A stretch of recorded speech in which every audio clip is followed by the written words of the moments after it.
আজকের সকালটা কেমন যেন আলাদা ছিল। খালি পেটের চেয়ে বেশি শূন্য লেগেছিল ভেতরটা। গত বছরের অপূর্ণ কুরআন, অপূর্ণ তাওবা আর এক অপূর্ণ প্রতিজ্ঞা। গত বছর হয়তো বলেছিলেন, আগামী রমজান হবে আমার জন্য পূর্ণ মাত্রার। কিন্তু দেখুন, চাঁদ দেখার রাতেই ইনস্টাগ্রামে স্ক্রল করতে করতে ফজর হয়ে গেছে হয়তো।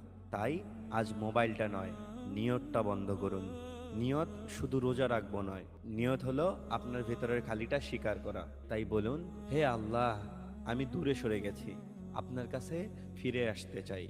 রসুল্লাহ সাল্লাল্লাহু আলাইহি ওয়াসাল্লাম বলেছেন, ইন্নামাল আমালু বিন্নিয়াত, অর্থাৎ কাজের মূল্য নিয়ত অনুযায়ী।